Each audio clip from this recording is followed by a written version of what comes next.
Had some good games, had some not so good games. Honestly, most of them were ass. I agree. I agree. They were mostly like the college football playoffs were the first round. A lot of them were ass. Yeah. And there's like a couple like this. Honestly, outside of the Commanders-Bucks game, like the Commanders-Bucks game was probably the best game. It was awesome. That game was awesome. But you go through that lineup. I mean, Ravens killed the Steelers.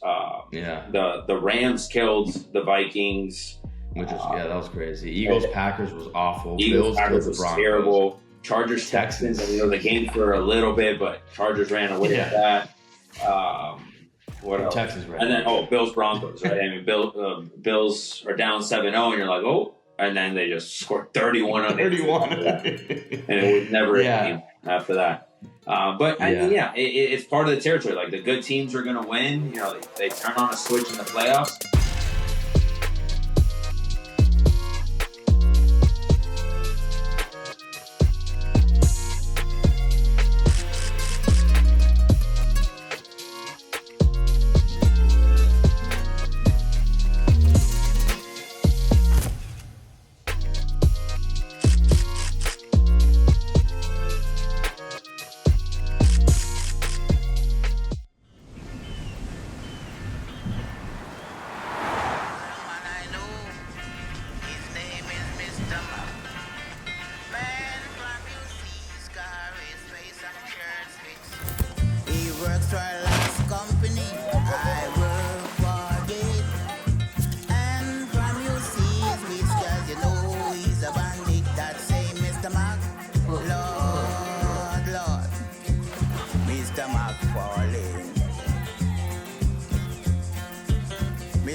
All right, what is going on, everybody? Welcome back to another Tranquilo Sports. We are doing virtual today, as you can see. We are not in person, but we are still here providing you with quality content that has nothing to do with the Dolphins now. Let's go! We are back, and it was still a very eventful weekend in football. A lot of good playoff games. Me and Dave went to the Orange Bowl, which we'll get into that. That was a sick experience. Great game. Cotton Bowl also was this weekend, and then a bunch of, I would say, good playoff games. I thought they were going to be a little bit better, in my opinion, but nonetheless, still football in January. Can't complain. So, Dave, how we feeling? What do you think about that Orange Bowl game? Feeling pretty good in general. I like the matchups for the divisional round for NFL. In regards to the Orange Bowl, incredible game. One of the best games I've seen in person. But obviously not, we were rooting for Penn State, so obviously not the scenario that we wanted to happen. But still, I mean, it was unreal. Like that fourth quarter was one of the craziest fourth quarters I've seen. Like when Notre Dame takes the lead, Penn State has a great drives down, touchdown. Notre Dame throws a pick. They don't call PI. They end up scoring. Then they throw a 50-yard bomb. And then everything that happens on the last two drives. That's so true. With the Aller pick. Like, it was crazy. Like, it was crazy. The atmosphere was crazy. Ton of Penn State people. A good amount of Notre Dame people. It was loud. Seeing the marching band in the beginning. It was just like a cool overall experience. It was sick. I'd never been to the Orange Bowl. So, the only bowl games I'd ever been to were FIU bowl games, which were electric, but this is the fact that it was a semifinal, of two very classic teams was pretty cool. So it was overall a really cool experience. I wish obviously Penn State would have won. They blew it. They should be playing in the Natty, and I should have won our bracket challenge, but it's okay.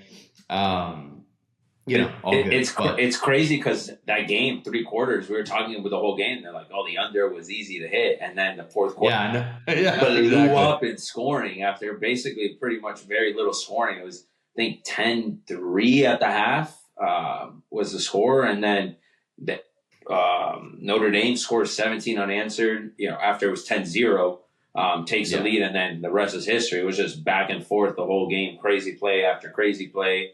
But to your point, Penn State, it feels like they blew it. Not to take anything away from Notre Dame and the way they played that game, but Penn State blew it. I mean, they had a couple breaks that went their way, like you said, that PI call there in I think that was the fourth quarter, and it was, and then they didn't get the stops when they needed to, and then that terrible pick at the end there, with 50 seconds left, and you're like, okay, maybe they could try and put a drive here and try to win it in regulation. And then the opposite happened. Throws a pick, and Notre Dame wins it in regulation. And, I mean, Notre Dame is the hottest team, I guess you could say, after week one. They lost to a G5 school in the beginning of the season, and everyone's like already ready to count out Notre Dame. And here they are, and they make this crazy run that's been extremely dominant. Yeah, no, 100%. And the worst part about it, as like for Penn State fans, is the fact that Franklin was absolutely just going to play for overtime. He ran it all right, let's just go to overtime this game. And then Singleton got 15 yards, and he's like, shit, all right, well, we got 3 timeouts, so now we might as well, we're in a better spot. And then next play pick. So that whole scenario probably shouldn't even have happened, but it happened, and it definitely sucks. But I will say, in terms of I think Aller really cost them that game. Right. I thought the way that Notre Dame came out in the second half, the adjustments they made. Freeman is a hell of a coach, and they honestly came out in that third quarter, and it just seemed like they wanted it more, and then Penn State was able to kind of get back into it. But Freeman's having a hell of a year, like you mentioned, the hottest team for sure. Basically, I mean, they've won 12, 13 in a row now. Yep. So. I think it's going to be a pretty good night. Everyone kind of is expecting Ohio State to run away with it. Let's see what Notre Dame can do. I mean, if they're a well-coached team, they got a lot of good players. I think it's going to fall on a lot of that quarterback, Riley. He had a terrible first half, but he came out firing on all cylinders in the second half. Yeah. So we'll see. Have you heard anything about Franklin, and do people want him gone? I mean, I know they had a great run, and they got one game away from the national championship, but that conversation of him not winning these big games continues to exist, essentially. So have you heard anything on that side? Yeah, no, nothing in terms of, I don't think that they're not going to fire him. There's been chatter kind of throughout the season. And it's I know some Penn State people do want him gone, but I don't think it's going to happen this year. They got a lot of guys to come back. I know Abdul and Warren both declared for the draft, but they got both running backs, Katrin Allen and Singleton back.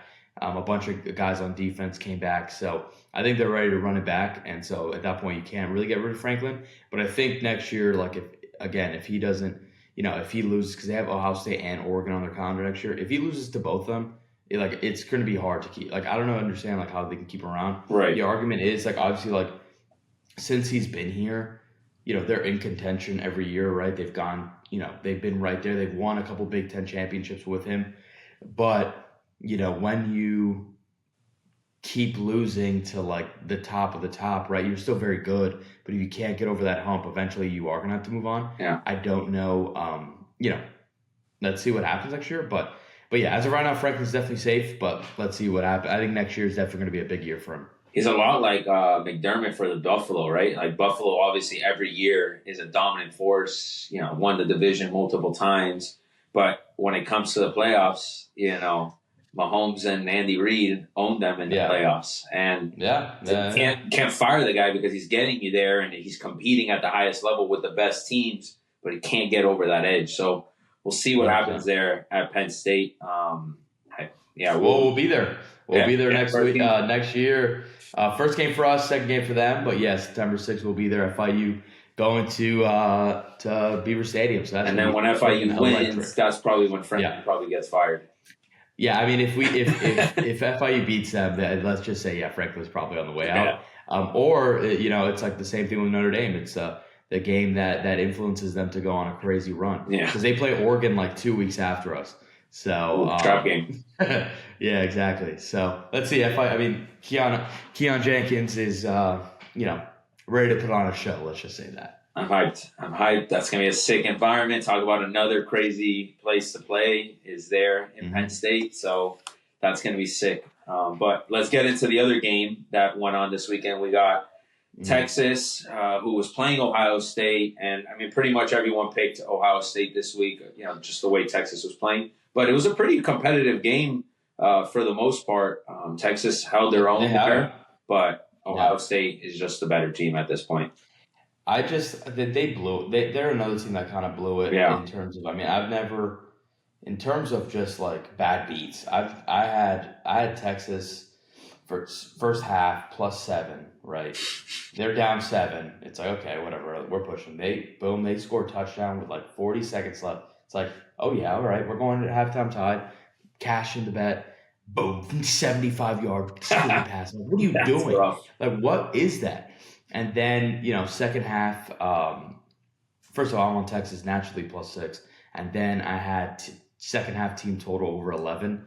And so they had already scored a touchdown. It's 21-14. They're on the 1-yard line. They just score a touchdown there. I hit both, and Texas can go and win that game. They were my last future left after Penn State got knocked out. So that was crazy. The fact that they were not able to punch it in. They do the stupid. They pulled a Mike McDaniel. They did. To pitch it on the 1-yard line. That's it straight out of our playbook.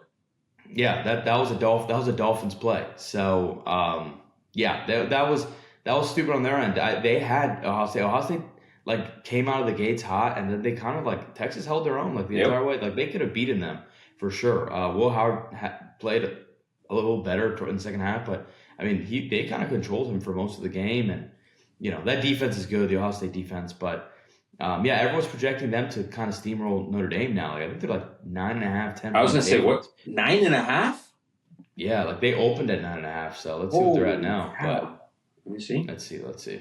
They were they're 8.5 now. Wow. So they've gone down a little bit, but I mean, I think Notre Dame can definitely keep it competitive. I mean, I think that Notre Dame defense is good, and it's what they need to do is they're going to need to control the clock with their run game, and Penn State limited their run game to a pretty big degree. Right. That's kind of why they seem so dominant in that first half.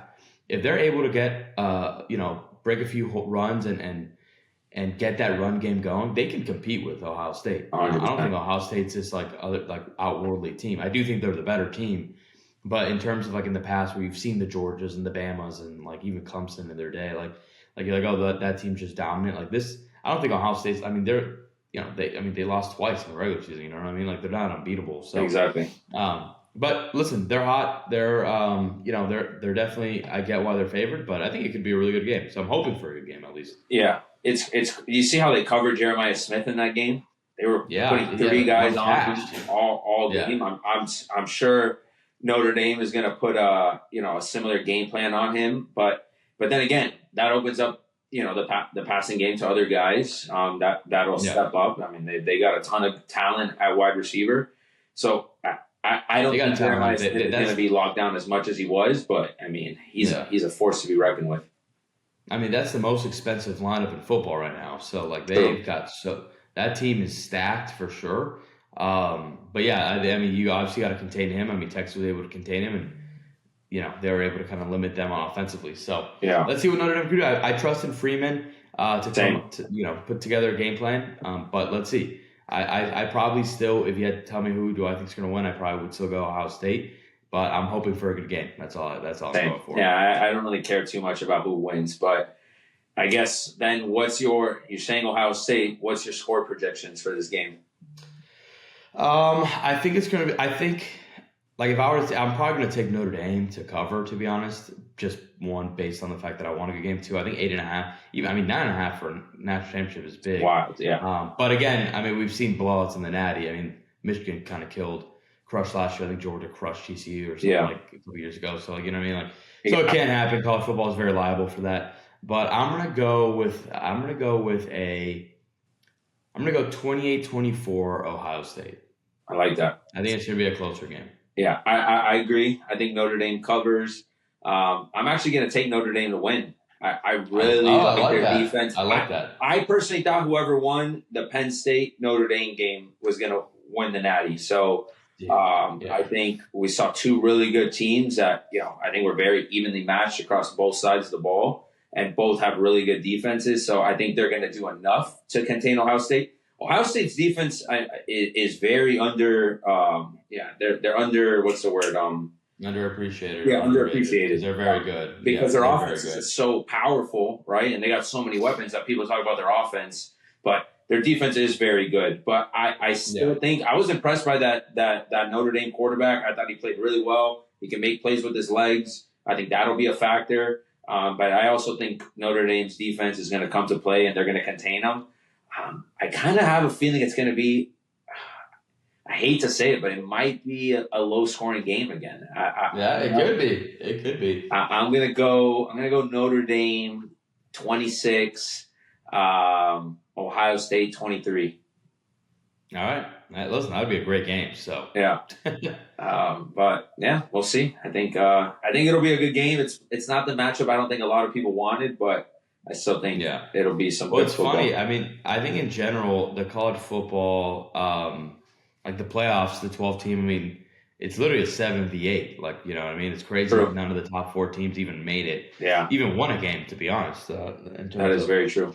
You know, that ranking. But yeah, I mean, I've enjoyed it so far. I think, you know, obviously the first round, a lot of them were blowouts, but I think we got a lot of good games. Like the Texas-Arizona State game was awesome. Obviously the Orange Bowl and the Cotton Bowl were both great games. So even like, you know, some of the other ones, some of them were kind of close, but, you know, I think it's an overall success. I know some people are going to be upset about it, but, you know. It's the first year. Everyone's going to have their thoughts and listen, there's definitely things that they can work on. And I think in terms of reordering, the rankings is probably the way to go, right? Like, I think you should still do the automatic bids for the 4 P4 conference championships. Mm-hmm. And I think that there should absolutely be a G5 representative. But I think in terms of reseeding, like Penn State probably should have been the 3 seed instead of Boise. And although Arizona State put up a hell of a fight, it probably still should have been Texas at the 4 seed, something like that, like where they reseed the top 4 like that. So, you know, but again, it's the first year. I think it's been fun. So it's been cool to watch. And I'm excited for the Natties. So same here. Yeah. Next point is NFL, right? And before we kind of get into the games that happened this weekend, there's been a conversation around the fact that they're thinking about kind of doing a reseeding for the NFL playoffs, where it's kind of just, you know, the top records. What are your thoughts on that? I don't hate it either, to be honest. Yeah. I don't hate it because, I mean, the NBA does that, and I kind of like how the NBA does it. In terms of like, you know, 1v8, it's not based on the, you know, division winners or anything like that. Yeah. But at the same time, it kind of makes winning your division nothing. That's kind of that's where I struggle with it a little bit. It's like winning the AFC East would be huge, but like if it's just by record, I mean, obviously we'd have to have a good record. But like we can win the AFC East and be the 8 seed. Like, So, and granted, you know, probably like if you in terms of like fairness, it makes sense. Like that's fine because like, you know, you were the 8th best team on your record just because you won your conference. But like I like the fact that winning your conference means something or your division. Right. And so I don't know. It's kind of tough. Listen, for me, either way, like as long as it's like an odd. Well, actually, this is where it runs into an issue. Not that I don't think it would even ever happen, right? But in the case of somebody winning their conference or their division, I don't even know what AFC East conference, whatever. You win it, and you're technically there's 7 people with a better record than you. Like, what happens? So not that I think that would ever happen, to be honest, because that would be the worst division in football history. Right. But technically, you open yourself up to that. So it's like, that's true. That's a good point. Care about the division. So it's like you win your division, but your division, you won with a 6-10 record or 6-11 record. Yeah. And then there's 7 teams that had a better, that had 7 or more wins, essentially. Yeah. And then you get knocked out. But that's like also, it's like, it goes to the other side of it, right? Where you have these division winners that are getting into the playoffs with 6-7 wins. And then it's like, should they be in there? Should they not be in there? Like that's a part. They probably shouldn't, to be honest. Yeah. But it's then again, it's like, oh, well, it's their division, And then you're also rewarding them for hosting a home playoff game. Yeah, right. Exactly. Worst record. I mean, you saw I think 4 of the games, the teams were And the road Wildcard teams better that had record. better records. Yeah. So It's I tough. don't know. I think it's a tough spot. I think for now they'll probably keep it as is. Yeah. And I don't mind that either. But it's kind of a similar argument with the college football playoffs. Like it's like Exactly. Yeah. like instead of reseed, like would you rather reseed it? It's different with college because there is a large gap in a lot of different ways. Suppose the NFL is more, the gaps are pretty narrower, but I don't know. It would be pretty interesting to see. I don't know if the NFL would ever do it, but I think college should absolutely do it. Yeah, no, it'll be interesting, but I think it's a lot more harder to accomplish that in the NFL. Yeah, and I also think like winning your conference still should mean something. Like I think automatic bids should still be given to those in both college and NFL. Yeah. But in terms of reseeding, like I don't have a problem with it kind of being reseeded, but who knows? I doubt they ever do that. Yeah, 100%. But yeah, let's get into some of the games this weekend. Had some good games, had some not so good games. Honestly, most of them were ass. I agree. I agree. They were mostly like the college football playoffs were the first round. A lot of them were ass. Yeah. And there's like a couple like this. Honestly, outside of the Commanders-Bucks game, like the Commanders-Bucks game was probably the best game. It was awesome. That game was awesome. But you go through that lineup. I mean, Ravens killed the Steelers. The Rams killed the Vikings. Which was that was crazy. Eagles Packers was awful. Bills Packers was terrible. Chargers Texans. I mean, it was a game for a little bit, but Chargers ran away with that. What else? Texans ran. And then Bills Broncos. Right. I mean, Bills are down 7-0, and you're like, oh, and then they just scored 31 on 31, and it was never a game after that. But I mean, it's part of the territory. Like the good teams are going to win. They turn on a switch in the playoffs. But it brings us into, like you said, a great divisional round. But, I mean, we could talk a little bit about these games this weekend. I mean, Commanders went on the road and they won with a rookie quarterback. That's impressive, right? I think that's a highlight. The Chargers-Texan game, you go through that game. The Texans were dogs at home, which was crazy. Everyone was picking the Chargers to win that game. And then Herbert, I know Dolphins fans, that's always been the topic of conversation. And, Herbert did things that didn't look like he, belonged in that game, essentially. And some of those picks, you can argue, weren't really his fault, But at the end of the day, I mean, the Texans defense did its job, and they took Herbert pretty much completely out of that game. And then the Steelers situation, that was a mess. I mean, Russ didn't really play bad. Which, that was really going to be, like, I think more of the discussion. It was really more the Steelers' defense. And then Packers did Packers things, too. Like, they fumbled in the opening kickoff. Jordan Love had a couple turnovers, and they didn't look good either. So, and then Vikings, like Sam Darnold. Vikings, I mean, imagine being a Vikings fan, man. I know. You're 14-3. You have to play on the road week one of the playoffs. And it's just like you just get blown out. Like you're one of your best seasons in years, and you just get crushed. Like it's like that sucks. That's devastating. That's devastating. Welcome to the NFL, Bucko. Go get a quarterback. Yeah, exactly. I mean, it's crazy, right? Because that was like the looming question all year: can Sam Darnold be good enough for them to win? He was good enough for them to win. He was great all year, right? But then you look at the last couple games of the season, and those vulnerabilities with a guy like Sam Darnold got exposed, and teams started figuring out, all right, this is what we got to do to stop him, and it's not going to be that hard. Bring pressure, and that's really it. And then some of it's maybe on the offensive line's fault. I don't think it's all on Sam Darnold. But how many times did he get sacked this week? It was like seven times? Eight times. It's tough. And some of those maybe coverage sacks, some of those maybe on Sam Darnold, some of those just on the line. Like it's probably a mixed bag across the board.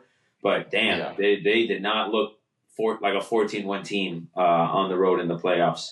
What else do you think stuck out to you this week in terms of NFL? More the fact that, there's a couple things. One, the 2020 draft class is looking worse and worse every year. It's a bunch of if men. It's the Burrow, Herbert, Tua, Jordan Love, and Jalen Hurts class. Yeah. That it was like, oh crap, this is like the future of the NFL. Yeah. And like they all might just like not be as good. Like they're all like kind of like good, they might be good, but they're not going to be great to compete with the Lamars or the Joshua. They're all if men, all of them. Joe Burrow included. Like they are the if men. So let's see, whatever. I mean, they have none of them are proven. I mean, Jalen Hurts is still alive, but he looks terrible. Like they are so Saquon dependent. Yeah. And you can see the difference he's made. So it's crazy. Two free agent running backs have been the difference makers on two of these teams in the playoffs. You look at the Ravens and what Derrick Henry did this weekend. The king is eating, baby. And what's his name? Joe Mixon too, bro. Yeah, Joe Mixon and three running. I mean, they didn't win, but Josh Jacobs has been awesome for the Packers too. So yeah. The running game is super important. Like that. That's they put it upon themselves to be like, you guys think running backs aren't valuable? I'm going to show you how valuable we are. Yeah, it's true. But overall, I really like the divisional round matchups. I think we've got some really awesome games. I mean, that Ravens-Bills game. Bro, that Ravens-Bills game is... It's going to be incredible. I think it's going to be incredible. I obviously am rooting for the Ravens. I'm rooting for a Ravens-Lions Super Bowl, but I think that game's going to be awesome. I think the Rams-Eagles game's going to be awesome. I agree. Like the Rams to upset them. I think the Rams... I think it's going to be Lions-Rams NFC Championship, which would be the whole Stafford-Lions thing again, which would be sick. Can you imagine, bro? That would be awesome. I think it would be sick. And then we got to play last year, right, with them? The wild card, they played the first round. So that was super emotional too. Yeah, it would be Stafford versus the Lions. Like that's crazy story. For the Super Bowl, my God. Yeah, I like that. I like the Rams. I think they showed a lot yesterday, and I agree. I think it's a very good team. So, and then the Lions Commanders, I think it's going to be a really fun one. There's a world that the Lions might just blow them out. Like the story kind of ends here. Yeah. But Jaden Daniels is crazy. Yeah, Jaden Daniels has just been so much fun, and that team is so much fun. The fact that they've had that turnaround, I think that's one of the fastest rebuilds. Yeah, that's one of the fastest rebuilds ever. Like that was crazy. They were terrible. They were terrible. We saw a terrible breed of football from them last year, and here they are, and they're in the playoffs with a playoff win already. Yeah, exactly. So they have more playoff wins than we do. In 20, they broke a streak. It was crazy. What was it? Jaden Daniels wasn't even born the last time he won a playoff game or something like that. He was I think he was 5 or he's up there. How old is he? Because he's 22 maybe. I see. Right? He's somewhere in. I have this Tiger Woods like the TGL golf thing. He's 24. Yeah, he's 24. So he was like 1 or 2 years old the last. He was 5 years because their streak was 18. Ours is the one that's what I'm saying. Ours, yeah. Oh, ours, yeah. No, for his, he was like 5 years old when the Redskins or Commanders won. So we'll see. I think that game should be fun. I hope there's a lot of points, but I do expect the Lions to take care of business. And then the Texans Chiefs. I mean, again, that one's probably the least interesting to me. I think the Chiefs are probably going to roll, but that Texans defense is really good. The Texans defense is very good. The Texans just don't have enough firepower. They only have Nico Collins, Joe Mixon, obviously Stroud, but even Stroud's taking a back seat. This season, and they're missing Diggs and they're missing Tank Dell. So they're if they were fully healthy, I think this would be an even better team. Sure. But let's see. I think that defense is legit. It's going to be too much for CJ and just and with what he has right now, that the Chiefs probably end up just pulling away. The Texans defense will keep them in that game for for a little bit. It's not like the Chiefs offense has been great. Exactly, they're not going to have been played for a month. Yeah, those guys are going to be rusty as hell. Yeah. So normally, I wish it was a better team going in there because I think they would. I think the Ravens and Bills going to Kansas City this week would have been ideal, but I agree. But yeah, give me your picks for the week, and then we go from there. Yeah, I'm going Ravens flock, so I've got Ravens -1. I'm gonna go Rams +6 and money line. Yep. I'm gonna just take the over in the Lions Commanders game, just hoping that it's gonna be a blast. I got Commanders +9. Might be playback. I can see the Lions I don't know how they're going to stop the Lions. I think the Lions could drop 40 in this game, to be honest, and the Commanders can drop 30. Sure. You know what I mean? It's going to be I'm hoping it's a crazy game, so I'll just take the over. Then Texans Chiefs. I don't like 8.5, and the under. The over under is pretty low. Yeah, but it's going to be cold. Screw it. Give me the under. So. I like the under there too. I think that's going to be a low score. I think at the half it could be like a 10-3 game, and then. Winning score is 20-13 or some shit like that. Yeah. That'll hit the under. Yeah, exactly. But yeah, I'm a lot on the same boat. I think I'm also picking the Rams to upset the Eagles this week. I really like the Rams and the way they're playing. A veteran team. Like, I mean, the Rams' game plan's got to be to take away Saquon out of that game. Out of that game, as hard as that is to do, and just really force Jalen Hurts to beat you with his arm. Right? I think that's if Jalen can do it, then you bow down, and Jalen did it, and props to him. But I think the Rams are going to, really force Jalen Hurts to do it, and I don't think he's going to be good enough. I think he's still also a little rusty coming off the concussion.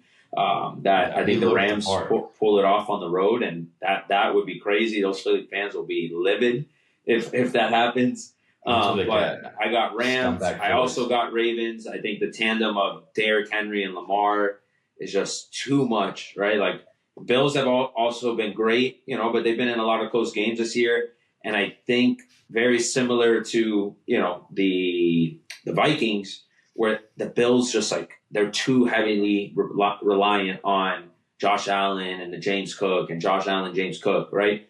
Contain Josh Allen, force him to make some plays. That Ravens defense is really good. You take away James Cook, and I just think Ravens just got too much firepower there. So I'm going to take Ravens as well. Lions Commanders, Lions have too much on the line to lose this game. That's how it feels. City is behind them. This is the most hype they've been. They're coming off a heartbreaker last year. They feel like this is their time. So I have to go Lions, but I really do think the Commanders can hang in that game. I think it's tough, right? Because Jaden Daniels at the end of the day is still a rookie. If you could just shake up a rookie enough, it might just take him over the ledge. But the biggest thing is his composure. He's been so composed in all these games. So composed. He does not seem like a rookie. It's crazy. I know. It's crazy. He's so calm, and he's on these game-winning drives late in games, on big stages, primetime games. So I don't think he's going to get rattled, but he could. But I think the Lions are just too much, too powerful. Even the fact that they're beat up, they're still a monster. So give me the Lions. And then Texans Chiefs, I'm on the same boat. I think the Texans can cover that -8. So I'll take them to cover. Defense will keep it close enough, and Chiefs will just ultimately be too much there at the end, and they'll take the dub. Yeah. I mean, I'm so excited for that Ravens Bills game. So do you think winner of that game, one is the Super Bowl team, and two, winner of that game wins the MVP quarterback wise? No, I think I could be wrong. I think they voted on it already. I think that they have to submit their votes. I don't know that for sure, though. I think it would be crazy for them not to have to submit their votes by the end of the year. But yeah, that would be crazy. And they say you're not supposed to let the playoffs do it. So I'm going to say no. Okay. If they haven't cast their vote yet, it's going to be hard for them not to. You know what I mean? If you watch it, you're like, well, I know. I mean, so yeah. But in terms of the Super Bowl, I mean, I'm all in on the Ravens to win out of the AFC East. I think it's time for Lamar to take that next step, and I think it's King Henry's time to take over. And I want them to get a ring. If it's not the Lions, I want it to be the Ravens. So either or. My dream scenario is Lions versus Ravens. Yeah, so that seems to be the general consensus out there. Everyone wants a Ravens-Lions Super Bowl. Yeah, and then it's all going to be for nothing when it's going to be Chiefs-Rams, and the Chiefs are going to win their third in a row. And it's going to be sick. Terrible. The first ever three-peat. They're a nightmare. They're just sneaking. They're doing it again. Everyone's talking Ravens. Everyone's talking Bills. Everyone's talking Josh. Everyone's talking Lamar. And then they've just been resting for a month getting healthy. And let's see. I mean, they haven't looked as good as they have. They're so weird. But then again, I don't even know what that's worth. Yeah, the playoffs are just another animal for them, and it's you can never count them out. I mean, they're the one seed for a reason. I mean, they've lost 2 games. Well, really 1 game, because the last game they just benched everybody. So the team, they've still only lost 1 game. So let's see what happens. But I think either way, 1, the AFC Championship is going to be awesome. 2, I think that Ravens Bills game is going to be like a mini Super Bowl. 100%. A sick game. For sure. I'm hoping. I mean, I hope the Ravens blow them out. To be honest, I hope Buffalo goes home crying again. But I just think that like actually, funny enough, Oski had texted me. I think it was whenever Sunday. I think it was the Bills game. It was like the 1:00 game, and he texted me. He's like, "Dude, is it the Bills year?" I'm like, "No, dude. I refuse to believe it." But in the back of my mind, it's like creeping that there's obviously a chance. Like 100%. This is the best they've looked in the past few years. To be honest, they seem to be gelling. Like they are very obviously Josh dependent, but they seem so less like. I mean, first off, James Cook has taken another step up, right? We were talking about how important running backs have been to other teams. I think he's taken another level. And then two, like it just seems like they play such like so unselfishly in terms of like how back in the day, like sometimes they'd be really Stephon Diggs reliant. Right. Now it's just Josh spreading it out to everybody, and it's like phrases like Shakir. These guys don't have weapons.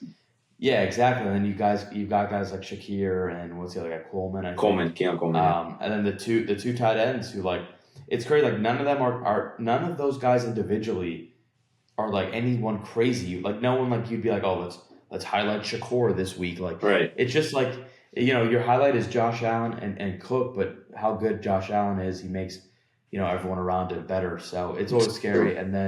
But then the other side, you got the Ravens and exactly very similar build in terms of like they're very dependent on both obviously Lamar and Derrick Henry, but hopefully Zay Flowers plays because that's an added weapon. And then they obviously have Mark Andrews. So I do think the Ravens have the advantage in terms of the weapons, but let's see. It is in Buffalo, so they are going to have to go on the road. So I'm a bit shocked that they're the favorites in this game, to be honest. I think the line opened as Bills favored, and then it just kind of swapped. It's weird. I don't know why. I don't know why the Bills. Like, I don't think it should be anything like minus. I think it should have been Bills -1 or something. Right. Like nothing crazy. But like, it's just weird. But who knows? Let's see. I mean, maybe Vegas knows something every time. So exactly. And at the end of the day, these are both teams that are trying to get past that hurdle. So the fact that they got to run into each other at this point is crazy because it is. Like you said, it's going to feel like a Super Bowl in that game. Yeah. I'm hyped. I'm also just realized that I am going to be not at a wedding. The weddings, I got 3. So I'll be like at the wedding reception while this game's going on. So I'm not going to really be able to. I'm going to be in Colombia. I'm going to have to get like on a plane probably to watch this game. People are going to be mad at me for watching this game. I'll be texting you updates. Rough. That sucks. Yeah, that's a tough I just one. realized that. Damn. Yeah, because at least if you're here in the U.S., like you can just stream it. Right. But like, I don't know how you're going to do it in Colombia. I was at a wedding in Colombia last year when UM was playing FSU, actually. And, that game went down to the end, and it was back and forth, and FSU ended up winning that game. But was it last year or 2 years ago? It wasn't this season. Yeah, it was last season.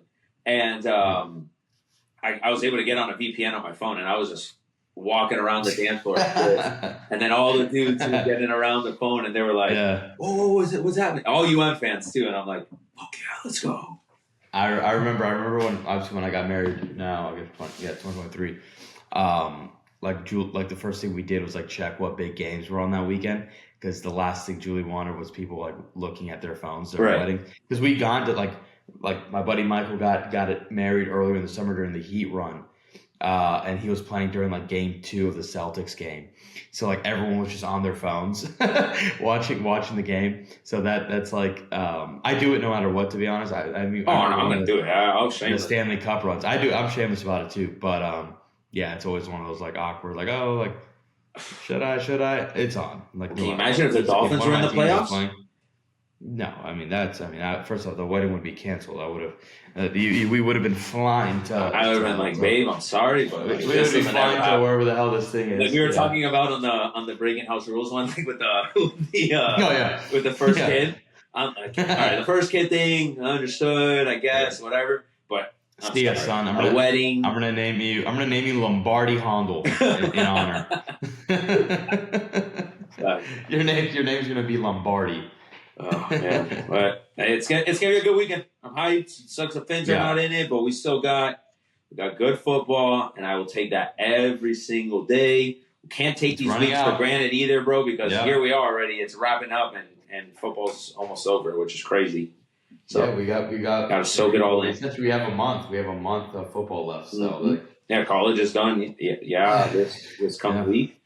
and then we got a couple more weeks of NFL, and then that's it. And but we got a nice transition into golf.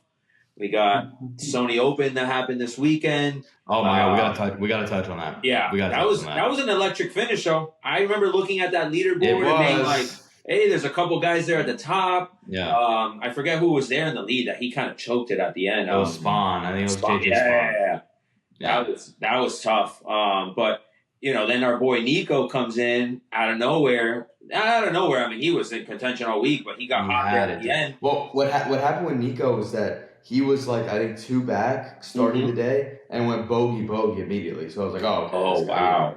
He went bogey immediately, and he's like, oh, okay, well, I guess he's not. And then he made the run back. Like, he had a crazy comeback to put himself in that, and then of course, stupid Nick Taylor hits that damn thing. But all good. That was a crazy chip. When he hit that chip, I'm already thinking, well, Nico hit a crazy bunker shot on 18 to set himself up for birdie. I don't know if you saw that. Puts it within like 2 feet. Was an amazing shot from there. So you're like, okay, shit. Nico is going to be on top of the leaderboard after 18 in the clubhouse, right? With a couple guys still there in contention there at the end. You don't know what's going to happen.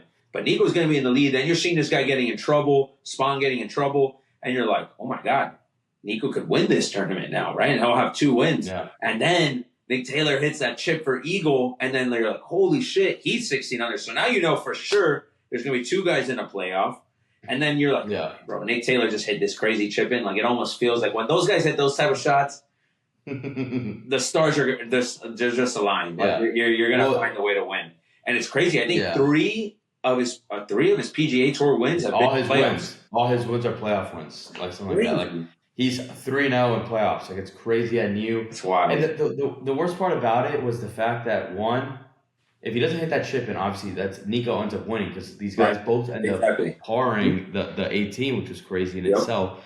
But then 2, Nico's in such a great spot. He birdies the first overtime playoff hole, and this guy hits a clutch 10-footer. It's like, whoa, this guy doesn't go away. Yeah. And then the next hole is where Nico kind of loses it. And not even because on the next hole, Nico finds a fairway. This guy's not in the fairway. Yeah, he doesn't. Yeah, exactly. And then you're like, all right, he hit a pretty crazy shot. Advantage there. Yeah, he hit a pretty crazy shot to get it in for bird. He had a nice chip in to get close. Great chip. But Nico three putting from 30 feet was tough. That was tough. I texted you, right? I texted you right after that first putt, the one where he's lying right off the green for 3. So bad. And he left himself with an 8-footer, and He duffed it. It was crazy. Yeah. And mind you, that was a makeable putt there for birdie, but it's like after you have that distance off of where you were, the knees are shaking. Exactly. Yep. Exactly. You can kind of see it. But hey, man, shout out to Nick Taylor, clutch Gene in the playoffs. Yeah, those are some huge wins. And shout out to Nico, bro. I mean, he's off to a hot start this season. He is already a win, and now a second place outing out and basically tied for first after regulation. Mm-hmm. So he's playing really good golf, and I mean, this is just the beginning of the year, but like that's the type of guy. Those are the type of wins these guys need, bro. Like guys like Nick Taylor, guys like Nico, because as the fields get more and more competitive down the line, that's where things get a little dicey and tougher to compete. 100%. Do you know is Nico in? Is he in the field this week or no? I doubt it, right? I would probably say no. I saw he was somewhere practicing. He's playing. He's playing this tournament too. That's the thing. All these guys are going to play as many as they can, bro. Yeah. Well, is Rafa on this one? He says he wants to play almost every one. No. He is. He is? Yeah. Why don't I see him? He's playing the Amex. Yeah. He is. Right behind Nico. Yeah. They're both in it. Shout out Rafa. Shout out Nico. That would have been crazy for a big win. That would have been awesome. But Nico's gonna get there. Hopefully, it's an even bigger tournament. Yeah, I mean, he's got all these signature events lined up, so he'll be playing in some big ones. But yeah, it's another good field to start the year. A guy that I talked about too that I think is gonna have a good year this year, and he had a good tournament in what was it? Not Sony, the one right before. The Century? Yeah. Will Zalatoris. Watch out for him this year. put on like 15 pounds. Big Willie. Yeah, Big Willie. Big Willie. He's gonna come to play. Watch out for him this week. I think he's gonna be in contention this week. Yeah, I like that. I mean, we got a lot of really awesome tournaments coming up. So this is a nice stretch. Pretty much, yeah. I mean, golf is we're in full swing. So yeah, yes, sir. We are in it. It really picks up from Waste Management, which is the weekend of the Super Bowl. So it's like really the perfect transition. It's such a good transition. So yeah. All right. Well, that about does it for today. Hype for some good football this weekend. Hype for some good golf this weekend. Soak up the good weather. Get out there, play 18, play 9, then go watch some good football. I mean, what better weekend than that? I don't see how it gets better than that. I agree. Go take out. I mean, I've got a long weekend, which is nice. Andre, go enjoy Colombia. I'm going to Colombia. Go get your VPN situated. I got it. It's there on my phone, ready to roll. I'm testing it out. It's still working and firing on all cylinders, so we'll be good. Yeah. And if you made it this far, like, comment, subscribe, share, everything. And yeah. That's it. Yeah. Peace, everyone.